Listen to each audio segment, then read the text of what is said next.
আরে আমার শ্বশুর শাশুড়ি নতুন কাপড় না দিলে কাপড় আমি পরবই না।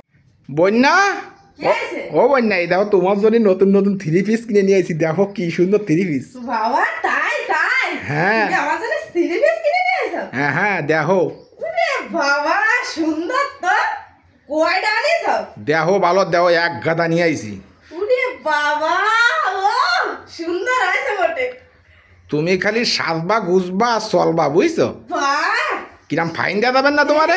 সে ওয়াও কালার কিরাম হয়েছে, কালার কিরাম হয়েছে পছন্দ হয়েছে আমার। দেখো বাবা এখানে না আমি চয়েস করে কিনেছি সব। সুন্দর হয়েছে তো, আমার বউর জন্য আমি চয়েস করে কিনবো না, একটা কথা হইলো। সবই তো হলো। তা আমার শ্বশুর শাশুড়ির তা কই? আবার শ্বশুর শাশুড়িতে মানে শ্বশুর শাশুড়িতে কি আরবা? আমার কয় শ্বশুর শাশুড়িতে কি আবার? তুমি আমার তাই নতুন কাপড় শুনিয়ে আসা, তা আমার শ্বশুর শাশুড়িতে আনানি কেন? আরে পাগল নাই তুই, ওরা বুড়ো হয়ে গেছে, ওরা তা ফোয়ারটাতে পুরোনো তো ওই পরে চলুক, ওকে কি নতুন জামা কাপড়ে মানায়? তুই কি পাগল? তোরে এনে দিছিস চুরি চাষারে মেরে, চুরি চাষামের পরে বেড়া, পাগলের কিছু না কইয়ে। মানে নতুন কাপড় শুধু তোমার বউরে দিবা, তোমার বউরে সাজাবা, আমার শ্বশুর শাশুড়ি দিবা না।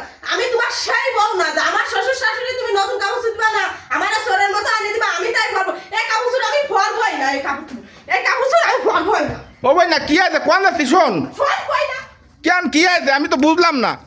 এ তুই আমার শ্বশুর শাশুড়ি না দিলে এই কাপড় আমি পরবই না। এ কি করছিস শোন? পরবই না। আরে এই কাপড় আমি খালে ফেলে দাও।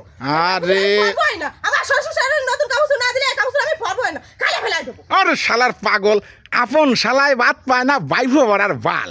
তোরে আমি আইনে দিছি চুরি চাষা মেরে নতুন জামা কাপড়, তুই পরবি আবার শ্বশুর শাশুড়ি মারাস্তাও, শ্বশুর শাশুড়ি মারাস্তাও না। ওরা বুড়ো, ওরা যা পাততেছে তাই পড়ুক পুরনো, তা তোরও তো মাথা কামাতে আসছে কেন তার জন্যই? ও তাই মা বাপরে দিতে ঘিন্না আসতেছে, লজ্জা আসতেছে। মা বাপ আজকে বুড়ি হয়ে গেছে, মা বাপ আজকে নতুন কাপড় পরতে পারে না, তাই না? মা বাপ আর বুড়ো হয়ে গেছে, ওরা নতুন কাপড় পরলে বালা দেওয়া যায় না। বউ না এনে দিতে হবে, বউ পরবে। মা বাপ তো বুড়ো, মা বাপ মানে বালা কাপড় পরতে পারে না। বছরে একটা ঈদ, এক মাস আগেতে পাগল হয়ে গেছে যে আমার সওয়ালদারা নতুন কাপড় দিতে হবে। তারা পাগল হয়ে গেছে যে কোয়ান্তে একটা হাত জোগাড় করবো কি আর আমার সওয়ালে নতুন কাপড় ভরাইতে হবে।